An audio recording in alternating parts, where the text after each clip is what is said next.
श्री सद्गुरु चरण कमलेभ्यो नमः। उत्तर प्रदेश के मुख्यमंत्री योगी आदित्यनाथ जी, केंद्रीय मंत्रिमंडल के मेरे साथी महेंद्र नाथ पांडे जी, उत्तर प्रदेश सरकार के मंत्री भाई अनिल जी, सद्गुरु आचार्य पूज्य श्री स्वतंत्र देव जी महाराज, पूज्य श्री विज्ञान देव जी महाराज, अन्य महानुभाव, देश भर से पधारे सभी श्रद्धालुगण और मेरे परिवारजनों, काशी प्रवास का आज मेरा ये दूसरा दिवस है। हमेशा की तरह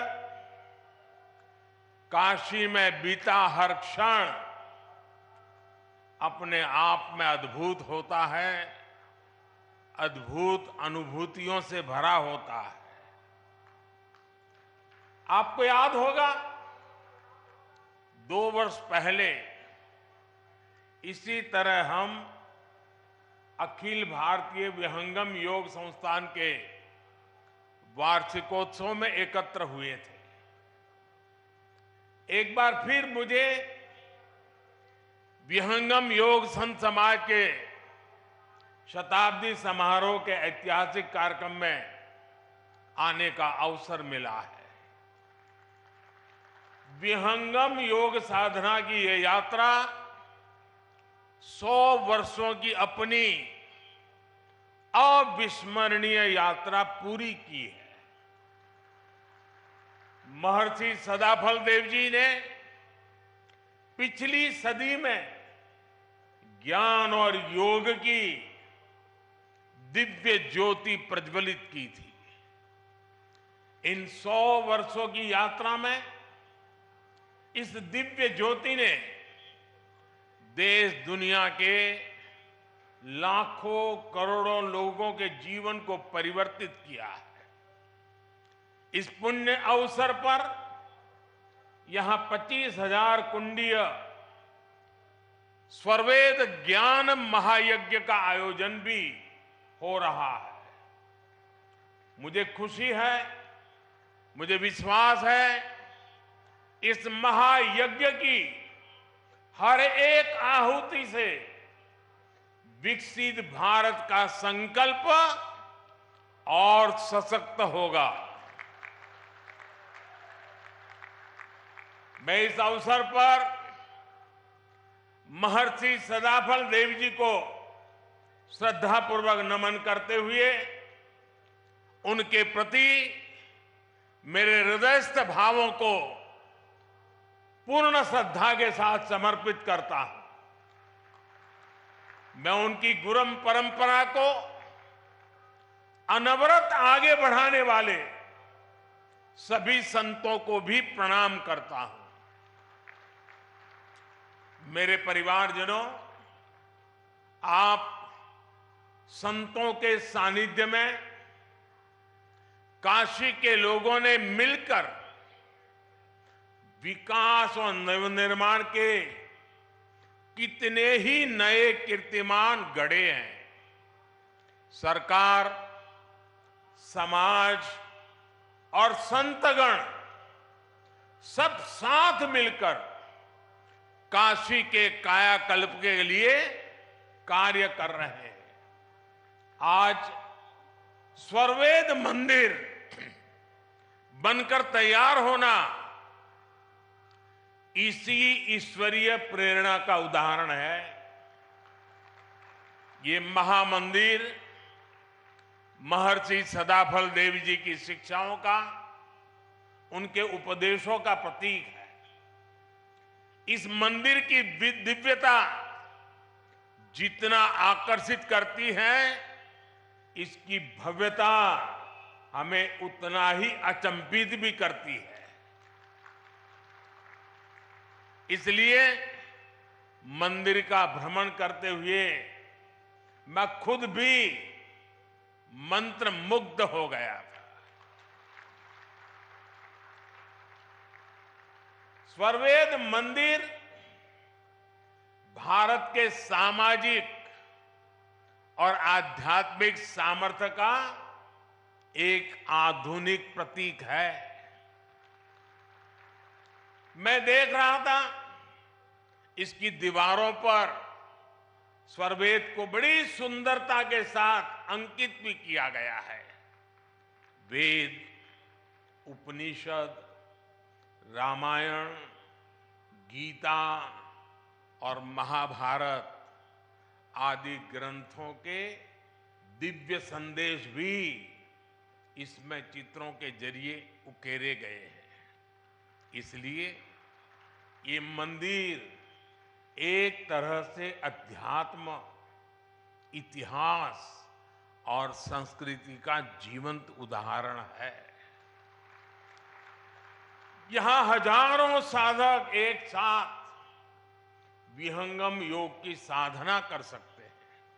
इसलिए ये महामंदिर एक योग तीर्थ भी है और साथ साथ ये ज्ञान तीर्थ भी है। मैं इस अद्भुत आध्यात्मिक निर्माण के लिए स्वरवेद महामंदिर ट्रस्ट को और लाखों लाखों अनुयायियों को बधाई देता हूं। विशेष रूप से मैं पूज्य स्वामी जी स्वतंत्र देव जी और पूज्य श्री विज्ञान देव जी का विशेष रूप से अभिनंदन करता हूं, जिन्होंने इस अनुष्ठान को पूरा किया। मेरे परिवारजनों, भारत एक ऐसा राष्ट्र है जो सदियों तक विश्व के लिए आर्थिक समृद्धि और भौतिक विकास का उदाहरण रहा है। हमने प्रगति के प्रतिमान गढ़े हैं, समृद्धि के सोपान तय किए हैं। भारत ने कभी भौतिक उन्नति को भौगोलिक विस्तार और शोषण का माध्यम नहीं बनने दिया। भौतिक प्रगति के लिए भी हमने आध्यात्मिक और मानवीय प्रतीकों की रचना की। हमने काशी जैसे जीवंत सांस्कृतिक केंद्रों का आशीर्वाद लिया। हमने कोणार्क जैसे मंदिर बनाए। हमने सारनाथ और गया में प्रेरणादायी स्तूपों का निर्माण किया। हमारे यहां नालंदा और तक्षशिला जैसे विश्वविद्यालयों की स्थापना की गई। इसलिए भारत की इन आध्यात्मिक संरचनाओं के इर्द गिर्द ही हमारी शिल्प और कला ने अकल्पनीय ऊंचाइयों को छुआ। यहां से ज्ञान और अनुसंधान के नए मार्ग खुले। उद्यमों और उद्योगों से जुड़ी असीम संभावनाओं का जन्म हुआ। आस्था के साथ साथ योग जैसे विज्ञान फले फूले और यहीं से पूरे विश्व के लिए मानवीय मूल्यों की अविरल धाराएं भी बही। भाइयों और बहनों, गुलामी के कालखंड में जिन अत्याचारियों ने भारत को कमजोर करने का प्रयास किया, उन्होंने सबसे पहले हमारे प्रतीकों को ही निशाना बनाया था। आजादी के बाद इन सांस्कृतिक प्रतीकों का पुनर्निर्माण आवश्यक था। अगर हम अपनी सांस्कृतिक पहचान को सम्मान देते तो देश के भीतर एकजुटता और आत्मसम्मान का भाव मजबूत होता। लेकिन दुर्भाग्य से ऐसा हुआ नहीं। आजादी के बाद सोमनाथ मंदिर के पुनर्निर्माण तक का विरोध किया गया था और ये सोच दशकों तक देश पर हावी रही। इसका नतीजा ये हुआ कि देश हीन भावना के गर्त में चला गया, अपनी विरासत पर गर्व करना भूल गया। लेकिन भाइयों और बहनों, आजादी के 7 दशक बाद आज समय का चक्र एक बार फिर घुमा है।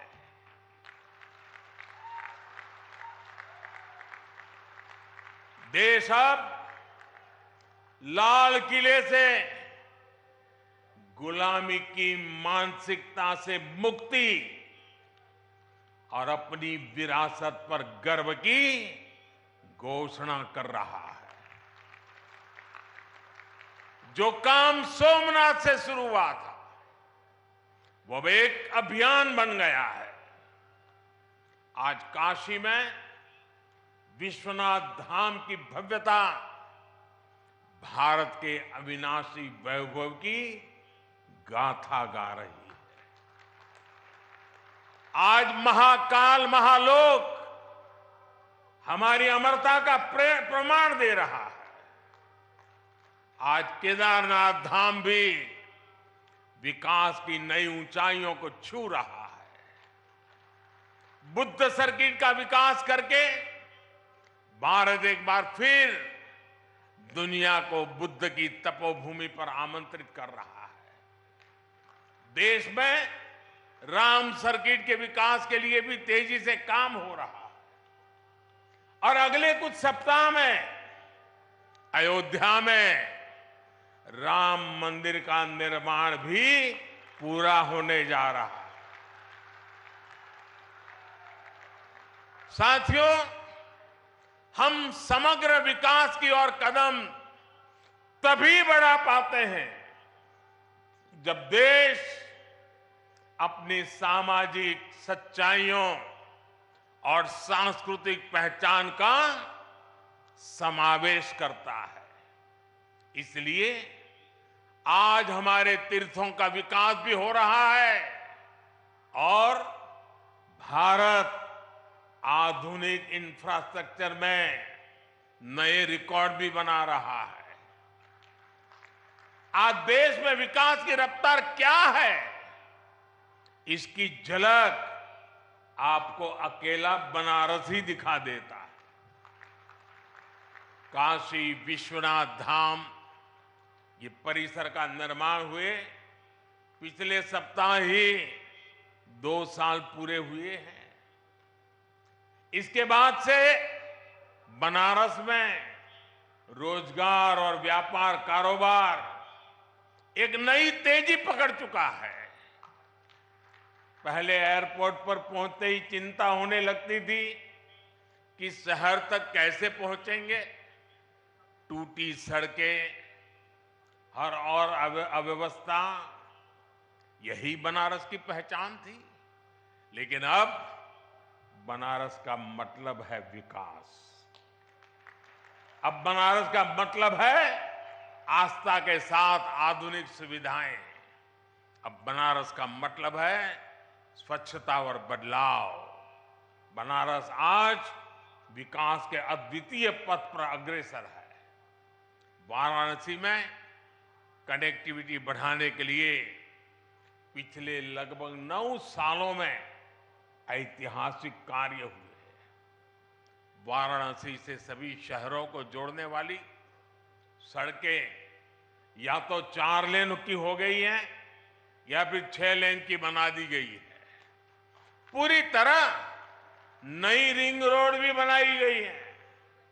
वाराणसी में नई सड़कों का जाल बिछाया जा रहा है। पुराने के साथ ही नए क्षेत्रों को भी विकसित किया जा रहा है। बनारस में रेलवे स्टेशनों का विकास हो, बनारस से नई नई ट्रेनों की शुरुआत हो, डेडिकेटेड फ्रेट कॉरिडोर का काम हो, एयरपोर्ट पर सुविधाओं का विस्तार हो, गंगा जी पर घाटों का पुनर्निर्माण हो, गंगा में क्रूज चलाना हो, बनारस में आधुनिक अस्पतालों का निर्माण हो, नई और आधुनिक डेयरी की स्थापना हो, गंगा किनारे किसानों को प्राकृतिक खेती के लिए मदद हो। हमारी सरकार यहां के विकास में कोई कोर कसर बाकी नहीं छोड़ रही। बनारस के युवाओं के कौशल विकास के लिए यहां ट्रेनिंग संस्थान भी खोले गए। सांसद रोजगार मेले के माध्यम से भी हजारों युवाओं को रोजगार मिला है। भाइयों और बहनों, इस आधुनिक विकास का जिक्र मैं यहां इसलिए कर रहा हूं क्योंकि हमारी आध्यात्मिक यात्राओं में सबसे बड़ी परेशानी इंफ्रास्ट्रक्चर के अभाव की भी होती है। जैसे कि बनारस आने वाले यात्री शहर से बाहर बने ईश्वर मंदिर में जरूर जाना चाहेंगे, लेकिन अगर उनके लिए आज जैसी सड़कें न होती तो चाहकर भी अपनी इच्छा पूरी नहीं कर सकते थे। लेकिन अब स्वर्वेद मंदिर बनारस आने वाले श्रद्धालुओं के लिए एक प्रमुख स्थान बनकर उभरेगा। इससे आसपास के सभी गांवों में व्यवसाय और रोजगार के अवसर बनेंगे, लोगों की उन्नति के रास्ते खुलेंगे। मेरे परिवारजनों, विहंगम योग संस्थान जितने हमारे आत्मिक कल्याण के लिए समर्पित है, उतना ही समाज की सेवा के लिए भी सक्रिय रहा। यही सदाफल देव जी जैसे महर्षि की परंपरा भी है। सदाफल देव जी योगनिष्ठ संत होने के साथ ही आजादी की लड़ाई लड़ने वाले स्वतंत्रता संग्राम सेनानी भी थे। आज आजादी के अमृत काल में उनके संकल्पों को आगे बढ़ाना उनके हर एक अनुयायी का दायित्व है। मैं पिछली बार जब आपके बीच आया था तो मैंने देश की कुछ अपेक्षाएं भी आपके सामने रखी थी। आज एक बार फिर मैं आपके सामने 9 संकल्प रख रहा हूं, 9 आग्रह रख रहा हूं। और अभी मुझे विज्ञान देव जी ने याद भी करवाया कि मैंने पिछली बार क्या कहा था। मेरा पहला आग्रह है, पानी की बूंद बूंद बचाइए और जल संरक्षण के लिए ज्यादा से ज्यादा लोगों को जागरूक करिए। दूसरा, गांव-गांव जाकर लोगों को डिजिटल लेन देन के प्रति जागरूक करिए, ऑनलाइन पेमेंट सिखाइए। तीसरा, अपने गांव, अपने मोहल्ले, अपने शहर को स्वच्छता में नंबर 1 बनाने के लिए काम करिए। चौथा, जितना हो सके आप लोकल को, स्थानीय प्रोडक्ट को प्रमोट कीजिए, मेड इन इंडिया प्रोडक्ट्स का ही इस्तेमाल करिए। पांचवा, जितना हो सके पहले अपने देश को देखिए, अपने देश में घूमिए, और अगर दूसरे देश जाना हो तो जब तक पूरा देश नहीं देख लेते विदेशों में जाने का मन नहीं करना चाहिए। और मैं आजकल तो ये बड़े बड़े धन्ना सेठों को भी कहता रहता हूं कि विदेशों में जाकर के शादी क्यों कर रहे हो भाई? तो मैंने कहा, मेड इन इंडिया, इंडिया में शादी करो। मैं छठी बात कहता हूं, प्राकृतिक खेती के प्रति किसानों को ज्यादा से ज्यादा जागरूक करते रहिए। मैंने ये आग्रह पिछली बार भी आपसे किया था, फिर इसे दोहरा रहा हूं। ये धरती मां को बचाने के लिए बहुत जरूरी अभियान है। मेरा 7वां आग्रह है, मिलेट्स को, श्री अन्न को अपने रोजमर्रा के खाने के जीवन में शामिल करिए। इसका खूब प्रचार प्रसार कीजिए। सुपर फूड है, मेरा 8वां आग्रह है, फिटनेस। फिटनेस, योग हो, स्पोर्ट्स हो, उसे भी अपने जीवन का अभिन्न हिस्सा बनाइए। और 9वां आग्रह है, कम से कम एक गरीब परिवार का संबल बनिए, उसकी मदद करिए। ये भारत में गरीबी दूर करने के लिए जरूरी है। आजकल आप देख रहे हैं, विकसित भारत संकल्प यात्रा चल रही है। मैं कल शाम को इससे जुड़े कार्यक्रम में शामिल हुआ हूं। अभी कुछ देर बाद यहां से मैं फिर विकसित भारत संकल्प यात्रा में शामिल होने जा रहा हूं। इस यात्रा के प्रति जागरूकता फैलाने का दायित्व आप सभी का भी है, हर धर्मगुरु का भी है। मैं चाहूंगा कि ये सभी हमारे व्यक्तिगत संकल्प भी बनने चाहिए। गांवों विश्वस्य मातरः का जो आदर्श वाक्य है, ये हमारे लिए आस्था के साथ साथ व्यवहार का भी हिस्सा बनेगा, तो भारत और तेजी से विकसित होगा। इसी भाव के साथ मैं आप सभी का बहुत बहुत धन्यवाद करता हूं। और पूज्य संतों ने मुझे जो मान सम्मान दिया, मैं उनका भी हृदय से धन्यवाद करता हूं।